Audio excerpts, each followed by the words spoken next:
Olá, meus queridos irmãos, que a paz do Senhor Jesus esteja sobre cada um de vocês, hoje e sempre. Amém? Eu sou o pastor Antônio Júnior e eu estou muito feliz, irmãos, porque Deus já ministrou ao meu coração o que eu preciso repassar para vocês. Eu fico tão feliz porque essa obra não é minha, irmãos. Todo dia eu recebo maná de Deus na minha vida e Deus me trouxe essa missão para compartilhar com vocês a palavra dele, amém? Essa palavra que já vem mudando a vida de milhares, de milhões de pessoas, e eu creio que se você ainda não foi transformado, é só você seguir a instrução que a palavra de Deus dá. Deixa eu te falar uma coisa, quando Jesus esteve aqui na terra, ele proferiu palavras o tempo todo, ele focou muito no ensino da palavra, ele não apenas fez milagres, ele não apenas teve comunhão com os irmãos, não, ele ensinou a palavra. Então você tem que entender que o cristão sem a palavra de Deus é como se fosse um passarinho sem uma das asas. Dá para o passarinho voar desse jeito? Não dá. Então, de um lado fica a oração, de outro lado fica a palavra de Deus. As duas coisas têm que andar juntas, tá bom? É por isso que aqui na oração da manhã, na oração da noite e até mesmo a oração para dormir, que eu estou fazendo às 10 horas da noite, se você ainda não tem acompanhado, tem sido uma bênção. Nesses 3 vídeos eu trago a palavra e eu trago a oração. E tem sido maravilhoso, tantos milagres, tantos testemunhos. Deus é maravilhoso, irmãos, Ele nos ama, glória a Deus. Então, eu quero compartilhar aqui com vocês 2 versículos, 2 passagens bíblicas que vão mudar a sua história, principalmente se você está vivendo num deserto espiritual. Ô irmão, se tem uma coisa que o cristão conhece, é o deserto. Eu já passei por centenas, sei lá por quantos, e em todos eles eu aprendi lições poderosas. Se eu estou falando aqui para você hoje, é resultado dos desertos que eu passei. Deus me permitiu vivenciar muitas situações para que hoje eu consiga entender o que você passa, e é exatamente isso que Deus está permitindo você viver hoje, para que um dia você possa consolar as outras pessoas. Amém? Lá em 2 Coríntios capítulo 1, o apóstolo Paulo disse que Deus nos consola em todas as nossas tribulações para depois consolarmos os outros com o mesmo consolo que nós recebemos dele. Então, cada experiência que você passa, cada situação serve como uma ferramenta para você ser instrumento nas mãos do Senhor. Amém? Nós já vamos começar aqui, eu só vou te pedir rapidinho, clica aqui nesse botão, ó, dá uma olhadinha aí, inscrever-se. Tá vendo aí? Quando você clicar nesse botão, do lado vai aparecer um sininho. Selecione o sininho e clique na opção todas, porque eu quero muito que todos os vídeos que eu colocar aqui você receba diretamente no seu celular. E eu peço também que, se você for tocado por Deus, clique no gostei, no joinha e compartilhe com seus amigos e familiares, tá bom? Irmãos, eu quero ler com vocês uma passagem que está em Números capítulo 13. Deixa eu te explicar o contexto aqui. O povo de Israel estava há 40 anos nesse deserto, rodando, andando em círculos, tudo por causa de desobediência. Eles já tinham atravessado o Mar Vermelho junto com Moisés e agora estavam nesse período difícil, nesse período que eles viram milagres como nunca houve na história, porém o coração daquelas pessoas era um coração duro, um coração teimoso, desobediente, rebelde. E em muitos momentos eles só sabiam reclamar. E por causa disso aquele deserto nunca acabava, irmãos. Até que chegou um momento que eles se depararam com a terra prometida bem na frente deles. E então Deus deu a estratégia para Moisés para que alguns homens fossem até aquela terra espiar, dar uma olhada para ver se tudo realmente era aquilo, se realmente eles conseguiriam entrar ou não. E foi naquela hora, irmãos, que aqueles homens voltaram, eram 12 homens, e eles trouxeram um relatório para Moisés dizendo o que tinha naquela terra. Primeiramente, eles trouxeram os frutos e eles mostraram que os frutos da terra prometida eram enormes, eram maravilhosos, e eles realmente chegaram à conclusão que a terra prometida manava leite e mel. Irmãos, vocês acham que Deus iria mentir? Deus iria brincar com o sentimento das pessoas, com promessas? Não, Deus é fiel. E era exatamente como eles planejavam, como eles sonhavam com essa terra. Mas eles não trouxeram um bom relatório. E eu quero ler para vocês Números capítulo 13, o versículo 27. Olha o que diz. Então trouxeram o relatório a Moisés. Moisés, nós entramos na terra a qual você nos enviou, onde realmente existe leite e mel com fartura. Aqui estão alguns frutos dela. Mas o povo que lá vive é poderoso, e as cidades são fortificadas e muito grandes. Todos os que nós vimos são de grande estatura. Nós vimos também os gigantes, descendentes de Enaque, diante de quem parecíamos gafanhotos. Olha isso, irmãos. Aqui eles trouxeram o relatório que realmente Deus era fiel. Aquela terra prometida realmente manava leite e mel. Mas eles disseram o seguinte: só tem um problema, Moisés. O povo que está lá é poderoso. Existe um povo morando naquele lugar e as cidades são fortificadas, são muito grandes, os muros são enormes. Nós nunca vamos conseguir entrar nessa terra. Oh, meus irmãos, aquilo entristeceu tanto o coração de Moisés, mas principalmente 2 homens que estavam junto com aqueles espias, que haviam ido junto com aqueles 12. E esses 2 homens chamavam Josué e Calebe. E olha o que Calebe disse no versículo 30. Então Calebe fez o povo se calar perante Moisés e disse: subamos e tomemos posse desta terra. É certo que nós venceremos. Amém? Irmãos, aqui eu fico impressionado de ver a ousadia de Calebe. Calebe era um homem de Deus, um homem que acreditava fielmente nas promessas do Senhor. Então ele fez o povo ficar quieto, calado. Irmãos, naquele momento de euforia, ele estava correndo risco de vida. As pessoas eram cruéis, as pessoas eram más. E naquele momento ele arriscou a própria vida para dizer: vocês estão errados, nós vamos possuir essa terra. É certo que nós venceremos. Aleluia. Sabe o que aconteceu, irmãos? Diante de todas aquelas pessoas, aqueles 10 espias não entraram na terra prometida. E sabe o que aconteceu? Aquele povo acreditou nos 10 espias e não entraram na terra. Foi necessário que todos morressem, caíssem mortos no deserto, para que a nova geração, os filhos, os netos, possuíssem a terra futuramente através de Josué. Então, irmãos, nós devemos tomar cuidado com os relatórios que a gente dá, sabe? Muitas vezes você está aí no deserto e você só reclama, só enxerga o lado negativo. Quem sabe não é isso que está prolongando a dificuldade e o sofrimento na sua vida? Será que não é isso?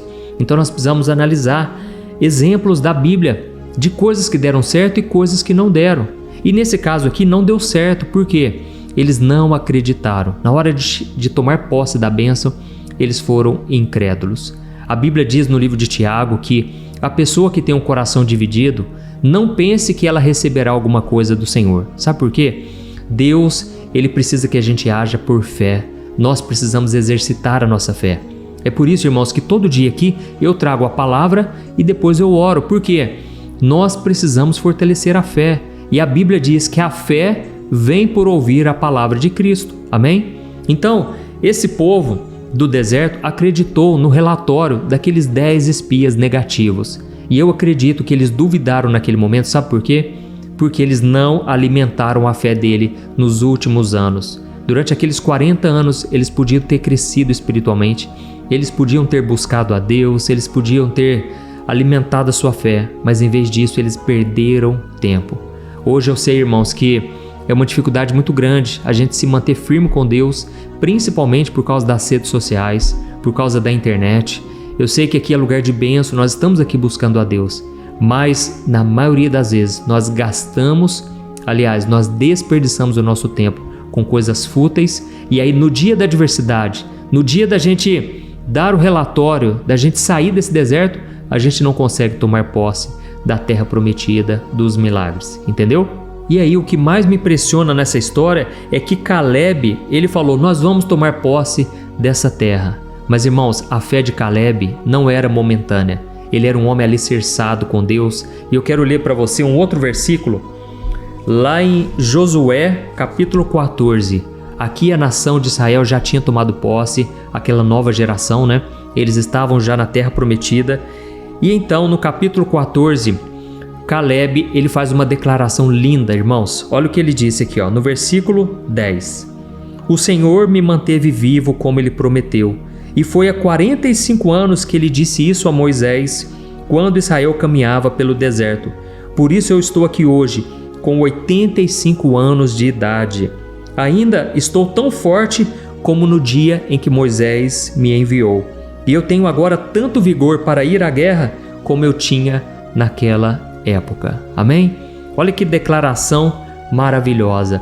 Caleb, ele tinha 85 anos e é algo que eu desejo chegar na minha vida. Se eu chegar com 85 anos, com essa fé que ele tem, irmãos, eu estou realizado. Amém? Nós precisamos querer ter a fé de Caleb. Ele falou, olha, eu estou tão bem agora como eu estava 45 anos atrás. Irmãos, hoje a gente olha essa moçada aí com 20 anos, parece que já estão ficando velho. Parece que não aguenta mais nada, não tem mais vontade de viver. Irmãos, já teve moça que chegou em mim com 18 anos, pastor, eu perdi a vontade de viver, eu não tenho mais expectativa nenhuma. E eu falei, moça, você está no começo da sua vida. Talvez o que está faltando é você se apegar mais com Deus. E talvez você que está me ouvindo, não importa a sua idade, Deus quer que você chegue até o último dia da sua vida aqui na terra, com fé, uma fé inabalável. Amém? Então ele disse, olha, eu estou tão bem como eu estava antes. Por quê, irmãos? Porque era um homem que sempre estava focado em andar com Deus. Não tinha um coração dividido.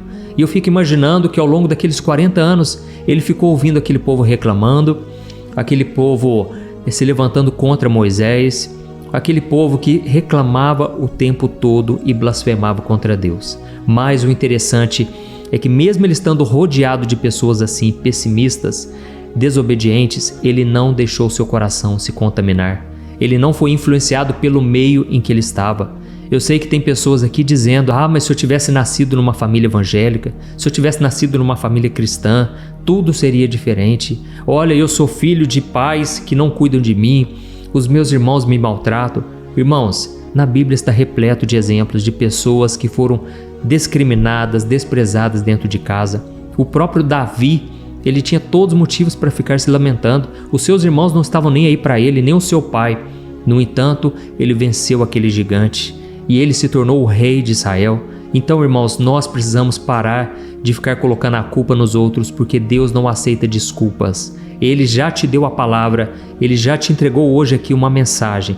Basta agora que você tome a sua posição de fé, porque eu creio que esse deserto vai passar. Amém? Deserto tem começo, tem meio e tem fim. E aí eu te pergunto, qual nota você está tirando nesse deserto?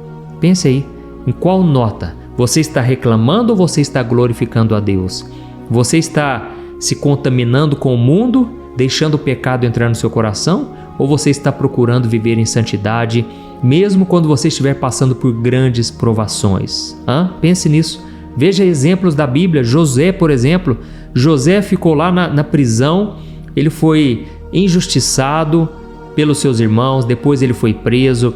Irmãos, mas a Bíblia diz que Deus fazia com que ele prosperasse até na prisão, porque o coração dele estava agradando ao Senhor. Amém? Então agora nós vamos orar. Se você entendeu essa palavra, olha, eu peço que você deixe o seu joinha, isso ajuda o YouTube a mostrar para mais pessoas o vídeo. E não se esqueça também de compartilhar, porque eu creio que esta oração e esta palavra podem salvar vidas. Aleluia. Então feche os seus olhos e eu quero orar por você que foi tocado por esta mensagem. Aleluia. Vamos orar. Senhor, meu Deus e meu Pai, eu quero te agradecer profundamente por este momento. Muitos corações agora estão ansiosos, Pai, estão preocupados. Parece que esse deserto não acaba nunca, Senhor. Mas Deus, hoje nós ouvimos a Tua palavra e a Tua palavra nos mostrou que nós precisamos ser obedientes à visão. Precisamos ter fé no coração, custe o que custar.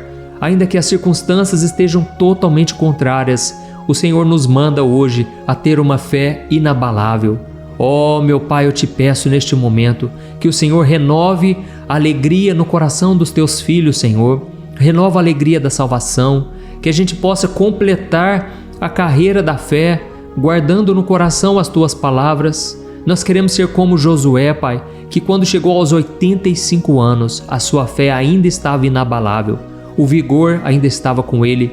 Assim como o apóstolo Paulo dizia que o seu exterior estava envelhecendo, mas o seu interior estava se renovando dia após dia. Oh, meu Pai, nos dê esse privilégio, Senhor, de te servir todos os dias da nossa vida. Nos capacite, Senhor. Não queremos ser contaminados pelas pessoas à nossa volta, pessoas que não creem, pessoas que só reclamam da vida, pessoas que não sonham alto. Nós queremos ser como Caleb, como Josué. Nós queremos tomar posse dessa terra prometida. Ó, meu Pai, a Tua palavra hoje veio certeira no nosso coração e nós não queremos desperdiçá-la. Por isso, meu Deus, nós Te glorificamos no meio desse deserto e nós Te pedimos, Senhor, nos ajude a chegar até o fim, meu Pai. Não deixe a gente abandonar o barco neste momento. Faça, Senhor, uma obra completa na nossa vida para que pessoas e mais pessoas possam se converter. Que muitos hoje, Pai, que não acreditam em nós, possam ser curados, transformados. Ó Deus, eu oro também por esta mulher que está enferma, está sentindo fortes dores no corpo, está enferma. Ó Jesus, o Senhor morreu na cruz e carregou sobre si as nossas enfermidades. Cura, meu Pai, esta mulher neste momento. Cura este homem também, Senhor. Não deixe eles saírem deste vídeo sem a bênção. Pai, nós Te pedimos perdão pelos nossos pecados. Muitas vezes, meu Pai, nós somos o empecilho para o Senhor nos abençoar. Por isso Te pedimos perdão. Ajuda-nos, ó Deus, a viver em santidade. Muitas vezes, meu Pai, nós colhemos coisas ruins para nós por darmos brechas para o inimigo, para o pecado. Tem misericórdia de nós, Senhor, e nos ajude a cada dia mantermos firmes a nossa fé, a nossa obediência. Em nome de Jesus que eu oro e Te agradeço. Amém. Glórias a Deus. Aleluia. Oh, meus amados irmãos, como é bom buscar ao Senhor, a gente se sente renovado e eu desejo que esta unção permaneça na sua vida todos os dias, tá bom? Não se esqueça de compartilhar, eu te espero no próximo vídeo, que Deus te abençoe poderosamente, em nome de Jesus. Meu irmão, me responda uma coisa, como está a sua vida emocional, espiritual e financeira? Eu sei que quando nós olhamos ao nosso redor, nós só encontramos pessoas frustradas nos relacionamentos, endividadas e que não conseguem ter uma vida constante com Deus. Mas você não precisa passar por isso. Você pode ter uma vida totalmente diferente da maioria das pessoas. Mas para isso você precisa tomar algumas atitudes que eu quero te ensinar. Talvez você não saiba, mas eu criei um curso chamado Transformação, com 21 videoaulas, onde eu ajudo os meus alunos a mudarem as suas vidas de uma forma muito simples e fácil. E todo dia eu tenho recebido diversos testemunhos do que Deus está fazendo na vida deles através dessas aulas. O grande problema é que as vagas para entrar no curso estão fechadas, mas como o meu objetivo é ajudar o maior número de pessoas e eu sei o quanto esse curso vai te ajudar, eu decidi abrir uma vaga exclusiva para que você entre ainda hoje, tá bom? Eu fiz uma condição muito especial, pois eu quero muito que você seja o meu aluno. Então faz o seguinte, é só você clicar no link que está bem aqui abaixo do vídeo e eu te espero lá, tá certo? Que Deus te abençoe, um grande abraço.